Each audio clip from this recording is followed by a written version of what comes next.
Part 3 of the 3-part series in combing cashmere goats. This is our last special one to comb today is a buck. And I guess I've heard a lot of controversy either way. Why would you comb a buck? I mean, we all know goats have a certain behavior that resembles deer and moose in how they scent themselves to be attracted to the females. And yes, male goats do have a certain odor about them, especially during breeding season. The reason this time of year it's not so bad. They're not in breeding behavior. They're still, this area of their fleece will still be soiled, but you don't necessarily have to comb that. You're going to have to estimate that you left a portion on the animal once you're done. Why I always felt it was important to comb the bucks is because these guys have the most influence on your herd. You know, these are going to affect the quality of the kids more than an individual female with. So it's critical you know what these guys are producing. You want to know how much they're producing, you want to know what style it is, you want to know the traits that you're only going to learn from actually handling the animal and combing it. So I do believe if you want the data to make the right breeding decisions and produce a good herd of cashmere goats, you want to comb these bucks too. So these guys get the same special treatment as the girls, and the only thing he doesn't get is the stanchion, because they tend to object to that, and I figure someone argues real strongly against something, well, we'll just go his way. So in this case I've tied him up, and as I mentioned, you tie them quite tight. This is a little looser than I like, but we'll see how he takes it. If he starts jumping around, I'll just secure him a little bit closer. He's pretty relaxed about it right now, or accepting of it anyway.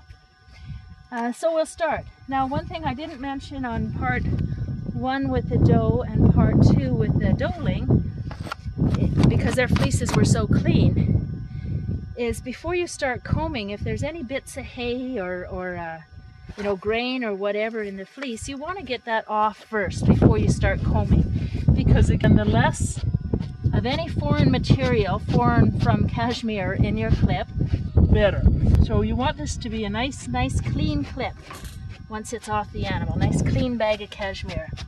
So I take a wire brush, the kind with a gazillion little wires in it, and I brush off the surface of the fleece to get rid of all those bits of hay and other extraneous matter here.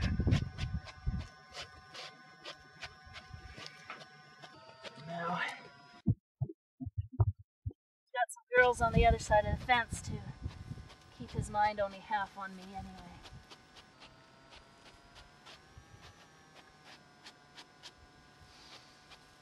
The other thing we didn't discuss, I suppose we should mention here, is the combing brush.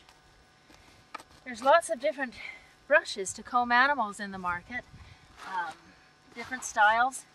We've found the one which works the best for us is a dog rake, 2.5 to 3 inches wide, 1 row of teeth straight across, and about 3/4 of an inch long. This is the best universal style we've ever found. There is another comb on the market, pretty hard to find, that has a round head, 2 rows of teeth in a V shape. And the teeth are about 1 inch long, and we found that works quite well on long fleeces. But we seem to keep losing them, so this is what we have left. Now I'm going to sit here. Obviously my step aerobic stool serves many purposes on the farm, and we'll start combing him. Again, we're going to try to line up the hair on our first row, so when I angle and start lifting more, I'm keeping away from the bottom because this hair is soiled a bit, and I don't really want that in my fleece. Now Captain Jack here, he's shedding pretty good, so he would be a quick comb. You can see how the cashmere is just pulling out right away. You'll notice his color, he's got more than one color on him. He's got the brown badger face and brown legs. I guess most important, cashmeres can come in all colors, but it is important, particularly if you're harvesting from a fairly large flock, that the cashmere all be one color. if there's a big patch of white here, and the cashmere is a soft gray-brown here and here, but you have one speck of white, that's going to make it more difficult for you when you're sorting your fleeces into different colors to go to the mill. So for that reason, for sorting fleeces, one solid color at cashmere is preferred. But one thing coming up here, I don't know if the video shows it, is he's got a bit of dandruff. This is not something you don't want in your fleeces. The mature bucks, I seem to suffer more from it for some reason, I'm not sure. Dandruff like this, called scurf, is most commonly because of zinc deficiency in the diet. We're very low in zinc here, so we have to supplement with a high zinc mineral. Even with that supplementing, some of the goats are still going to have dandruff. It's no coincidence that dandruff shampoos are high in zinc. What this kind of scurf in the fleece, though, will be difficult to remove at the mill. So you really want to manage that out of your flock with minerals to make sure their skin is healthy and free of scurf.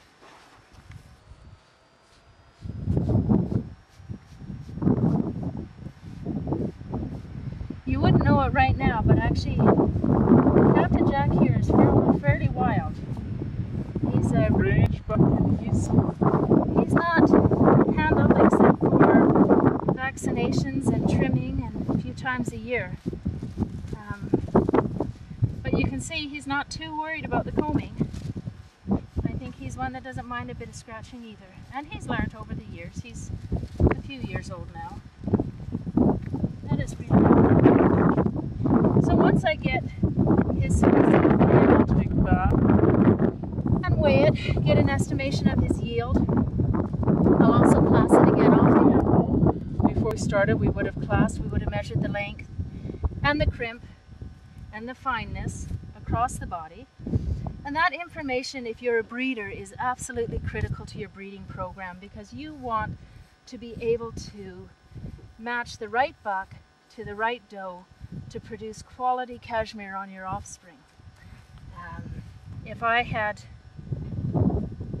a doe who had a huge fleece, 250, 300 grams of long cashmere, but good commercial cashmere, but maybe a little bit on the thicker end of the range, well, then I could match her to a buck who has extremely fine cashmere with a lot of crimp, but might not be quite as long. The hope's always being to produce the absolutely perfect offspring. You can't make those decisions if you don't know what your bucks are producing.